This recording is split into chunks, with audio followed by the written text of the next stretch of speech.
Salut les amis, bon il ne vous aura pas échappé que je fais la petite coupe du buteur. Euh, Première soirée de ces 16e de finale de Coupe de France. Alors comme j'ai que 2 yeux, je suis pas Vishnu, j'ai pu voir que 2 matchs, les 2 matchs qui concernent les équipes de Ligue 1 entre elles, Reims-Monaco et Marseille-Lille. Reims-Monaco qui a été un match curieux, parce qu'il y a eu vraiment des excellents moments d'intensité entre les deux équipes, avec des actions et tout, et puis des périodes de creux. C'est assez étonnant comme rythme de match. On savait que les Rémois étaient très malades, on savait que Monaco était pas bien vaillant non plus, et c'est finalement Reims qui s'est qualifié au pénalty, Reims qui avait ouvert le score en toute fin de première mi-temps sur un très joli coup franc de Thomas pour la tête énorme de Kipré, vraiment un coup de casque impressionnant. Et derrière, Monaco a égalisé de la tête aussi par Salissou.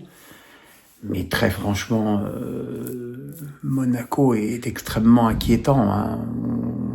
On se demande si cette équipe maintenant va finir dans les 3 premiers, voire peut-être même dans les 4 premiers du championnat, tant cette équipe manque de puissance offensive, et je suis pas persuadé que ce soit le petit nouveau qui change quelque chose. Le petit nouveau en question, là, comment il s'appelle, je sais plus.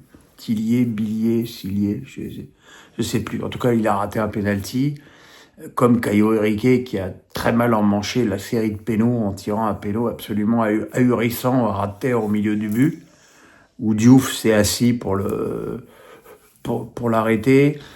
Camara tire au-dessus. C'est compliqué de gagner une série de penalty quand tu rates tes 3 premiers. Et voilà, les Rémois s'offrent une belle qualification, et offre surtout un peu de sursis certainement à Lucas Elsner, d'autant plus qu'il y aura Reims-Le Havre samedi, et que c'est quand même l'occasion idéale pour les Rémois de remporter 3 points en championnat. Et puis le gros choc, le plus gros choc de ce 16e de coupe, c'était évidemment le match entre Marseille et Lille. On se souvient que ça avait fait 1-1 en championnat, ça a fait encore 1-1 dans un match où j'ai trouvé que les Marseillais avaient attaqué le match un peu comme à Rennes, c'est-à-dire sur un rythme un peu de sénateur, très pépère, pas beaucoup d'appels sur les côtés, pratiquement pas de percussion. Et évidemment, c'est compliqué lorsque tu attaques si mollement de mettre en difficulté une défense du niveau de celle de Lille. Et les Lillois étaient pas non plus très très saignants sur le plan offensif.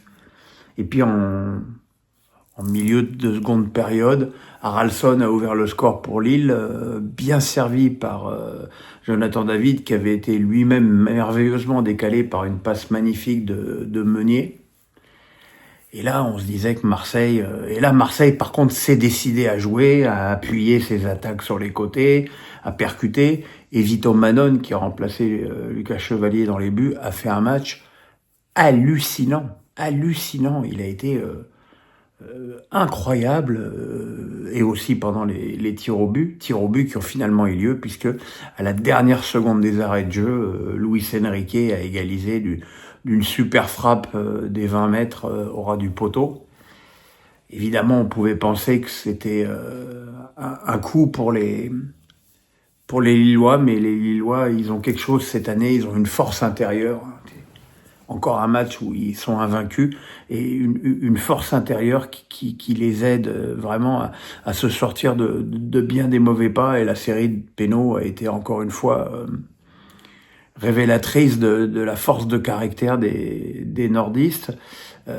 Luis Enrique, qui était le héros de l'égalisation, a vu son penalty repoussé par Manon.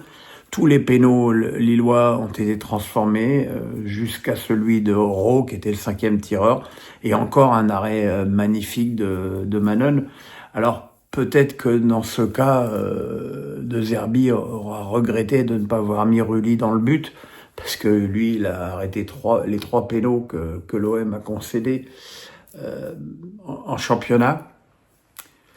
Toujours est-il que c'est évidemment un gros coup d'arrêt pour les Marseillais qui espéraient bien lutter jusqu'au bout pour un titre avec cette Coupe de France, sachant que ce sera très difficile de rattraper le PSG en championnat.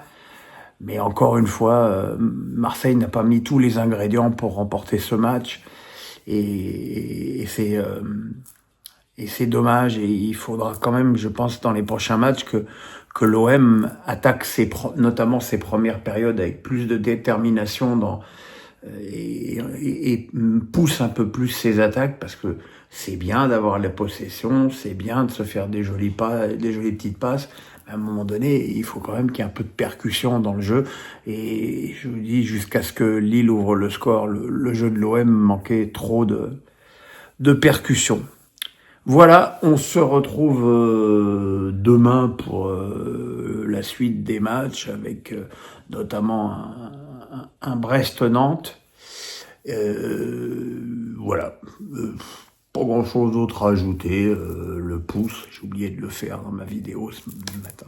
Le pouce, la cloche, on s'abonne. Bonne nuit les amis, bye bye.